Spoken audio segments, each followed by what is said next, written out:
क्या श्री कृष्ण के बेटों ने भी लड़ा था महाभारत का युद्ध? श्री कृष्ण का वो कौन सा बेटा था जिसे चक्रव्यूह को तोड़ना आता था? श्री कृष्ण का वो कौन सा बेटा था जो अर्जुन के गांडीव से चलाता था बाण? आखिर श्री कृष्ण के बेटे महाभारत के युद्ध के समय कहाँ गायब थे? क्या श्री कृष्ण ने ही किया था अपने बेटों को गायब?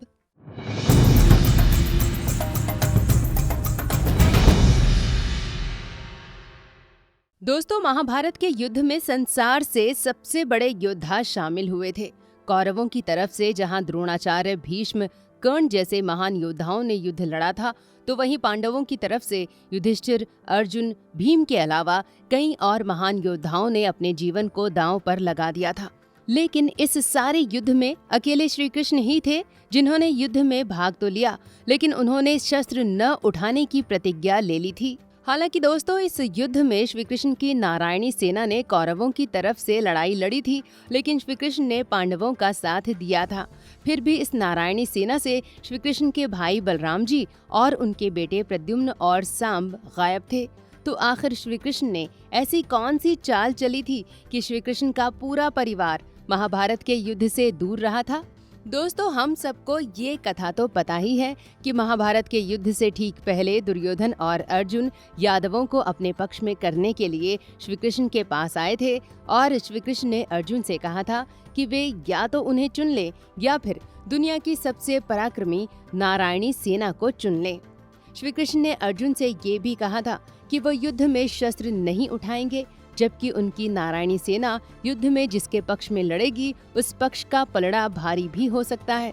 लेकिन इसके बावजूद अर्जुन ने श्री कृष्ण को अपने साथ युद्ध में चलने के लिए राजी कर लिया था। तो दोस्तों, जैसे ही अर्जुन ने अकेले श्री कृष्ण को मांगा तो स्वयं दुर्योधन की कौरव सेना को नारायणी सेना का साथ मिल गया। अब सवाल ये था कि नारायणी सेना में तो श्री कृष्ण के बड़े भाई और संसार से सबसे पराक्रमी गदाधारी वीर बलराम भैया भी थे और श्री कृष्ण के 80 बेटे भी थे जो एक से बढ़कर एक पराक्रमी थे। तो फिर यही संभव था कि श्री कृष्ण के विरुद्ध बलराम भैया और श्री कृष्ण के बेटे भी खड़े हो जाते और कौरवों की तरफ से युद्ध करते। लेकिन दोस्तों, अगर ऐसा होता तो युद्ध का परिणाम क्या होता ये तो कहा नहीं जा सकता, लेकिन ये तय हो जाता कि श्री कृष्ण का परिवार ही उनके खिलाफ और कौरवों के पक्ष में हो जाता। दोस्तों, श्री कृष्ण ये जानते थे कि उनके भैया बलराम को पराजित करने की शक्ति न तो अर्जुन के पास थी और न ही गदाधारी भीम के पास। इसलिए श्री कृष्ण ने चतुराई दिखाकर बलराम भैया से ये कहा कि इस युद्ध में शामिल होने से वो अपने शिष्यों दुर्योधन और भीम दोनों के साथ अन्याय कर देंगे। ऐसा कहकर श्री कृष्ण ने भोले भाले दाऊ बलराम भैया को तीर्थ यात्रा पर भेज दिया और युद्ध से बलराम भैया को दूर कर दिया। अब समस्या थी श्री कृष्ण के सबसे पराक्रमी पुत्रों सांब और प्रद्युम्न की। सांब श्री कृष्ण की पत्नी जामवंती का पुत्र था और महापराक्रमी था। एक बार उसने अकेले दम पर ही दुर्योधन की पुत्री लक्ष्मणा का हरण कर लिया था और बाद में अपने ताऊ बलराम जी की सहायता से हस्तिनापुर को भी पराजित कर दिया था। दोस्तों, सांब के सामने कर्ण, दुर्योधन, भीष्म सभी हार गए थे। आखिर में सांब को दुर्योधन ने अपना दामाद बना लिया और अपनी बेटी लक्ष्मणा को उसे सौंप दिया। दोस्तों, अब श्री कृष्ण के सामने सवाल ये था कि अगर सांब युद्ध में नारायणी सेना का सेनापति बनता तो निश्चित तौर पर दुर्योधन का दामाद होने की वजह से वो कौरवों के लिए श्री कृष्ण के प्रिय अर्जुन से भी युद्ध करता।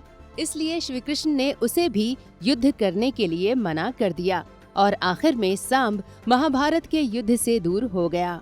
अब श्री कृष्ण के लिए आखिरी खतरा उनका पुत्र प्रद्युम्न था। प्रद्युम्न श्री कृष्ण की पत्नी रुक्मिणी जी का महाशक्तिशाली पुत्र था और कामदेव का अवतार था। संसार में अर्जुन, श्री कृष्ण और भीम के अलावा सिर्फ प्रद्युम्न ही ऐसा योद्धा था जो अर्जुन के गांडीव धनुष को उठाकर उससे बाण चला सकता था। उसके पास जो दिव्य धनुष था वो गांडीव की टक्कर का था। प्रद्युम्न को बचपन में स्वयं श्री कृष्ण और अर्जुन ने धनुर्विद्या सिखाई थी और वो अर्जुन के बराबर का योद्धा माना जाता था। प्रद्युम्न को गदा चलाने की ट्रेनिंग उसके ताऊ बलराम जी ने दी थी, इसलिए वो गदा युद्ध में भीम और दुर्योधन को एक साथ टक्कर दे सकता था। इसलिए दोस्तों श्री कृष्ण के सामने चुनौती भी थी कि अगर प्रद्युम्न ने महाभारत के युद्ध में नारायणी सेना की तरफ से भाग लिया तो कौरवों को हराना बहुत मुश्किल हो जाता। दूसरे श्री कृष्ण अपने बेटे प्रद्युम्न से सबसे ज्यादा प्यार करते थे, इसलिए उन्होंने प्यार से प्रद्युम्न को भी महाभारत के युद्ध में भाग लेने के लिए मना कर दिया। श्री कृष्ण के बाकी बेटों ने भी अपने भाइयों सांब और प्रद्युम्न का अनुसरण किया और महाभारत के युद्ध से बाहर रहे। इसके बाद श्री कृष्ण ने अपने एक और प्रिय सात्यकी को भी नारायणी सेना से बाहर कर दिया, क्योंकि सात्यकी भी अर्जुन का शिष्य था और अर्जुन की तरह ही वो भी महापराक्रमी योद्धा था। श्री कृष्ण ने सात्यकी को पांडवों के पक्ष में युद्ध करने के लिए तैयार कर दिया और सात्यकी ने जमकर कौरवों की सेना का संहार किया। दोस्तों अब नारायणी सेना कमजोर पड़ चुकी थी, तो श्री कृष्ण ने इस कमजोर पड़ चुकी नारायणी सेना की कमान कृतवर्मा को सौंप दी और इस प्रकार दुर्योधन को एक ऐसी कमजोर नारायणी सेना मिली जो युद्ध में संख्या में तो बड़ी थी, लेकिन उस सेना में न तो बलराम भैया थे, न सांब और न ही प्रद्युम्न जैसे महावीर थे। यही वजह थी कि जब कौरव महाभारत के युद्ध में हार गए तो गांधारी ने श्री कृष्ण से ये कहा था कि उन्होंने युद्ध में पक्षपात किया है और यादवों को इस युद्ध में मरने से बचा लिया है। गांधारी ने इसी बात पर क्रोध में आकर श्री कृष्ण को शाप दे दिया था कि जिस प्रकार कौरवों की सेना मारी गई है और कुरु वंश का खात्मा हुआ है, उसी प्रकार यादव वंश का भी खात्मा होगा। भले ही श्री कृष्ण ने महाभारत के युद्ध से अपने परिवार और वंश को बचा लिया था, लेकिन अगले 36 साल में श्री कृष्ण का परिवार आपस में ही लड़ मरेगा और यादवों के कुल का नाश हो जाएगा। और गांधारी की ये बात सच साबित हुई। तो दोस्तों देखा आपने कि किस तरह से श्री कृष्ण ने जानबूझकर अपने बेटों को महाभारत के युद्ध से बाहर रखकर कौरवों की सेना को कमजोर कर दिया। अगर आपको हमारा ये वीडियो पसंद आया हो तो इसे जरूर लाइक करें और हमारे चैनल को भी सब्सक्राइब कर लीजिए। आखिर तक हमारी वीडियो को देखने के लिए आपका बहुत बहुत धन्यवाद।